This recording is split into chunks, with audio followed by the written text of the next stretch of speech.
All right, yes, let's go. It's your boy K Credit K. I am on the Mercedes Benz website. I'm going to apply for a Benz in my business name only. So let's see how this goes.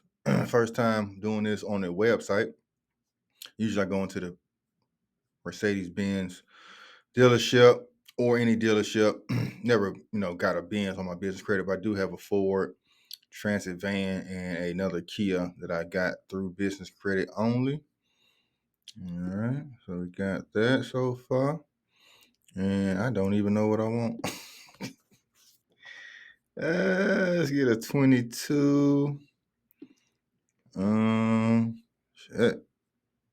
What we want, gang? What we want? GT to GT to E class,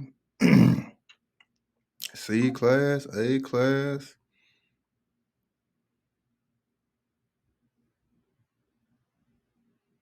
Shoot, maybe I need to see what kind of car I want, man. Hold on, let me see.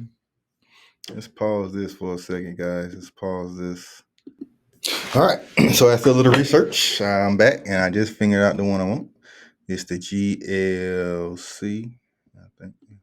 GLC 300. GLC 300.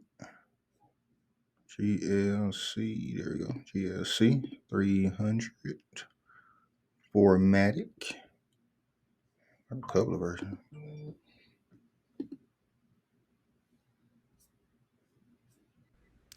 All right, so I fast forwarded, skipped past all the personal information, my business information, my personal information. I did have the personal guarantee, which means I had to put my social security number down there. So this is not a true business credit only application. So that's why I always like to go inside the dealership and do it that way. Through the website, you do have the personal guarantor, which means they're going to run your personal credit and do a personal credit check.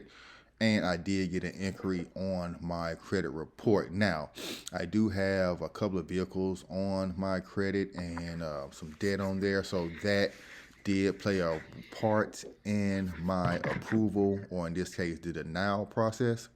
I was denied for this for having too much credit extended already.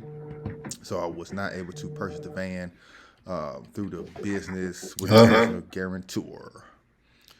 So that's where we at with it. They sent me a decision email 2 days later after recording this, and that ding message, that was the inquiry I just got right away when I applied for it. So that is the process. If you do have a pretty good credit score, go ahead and apply.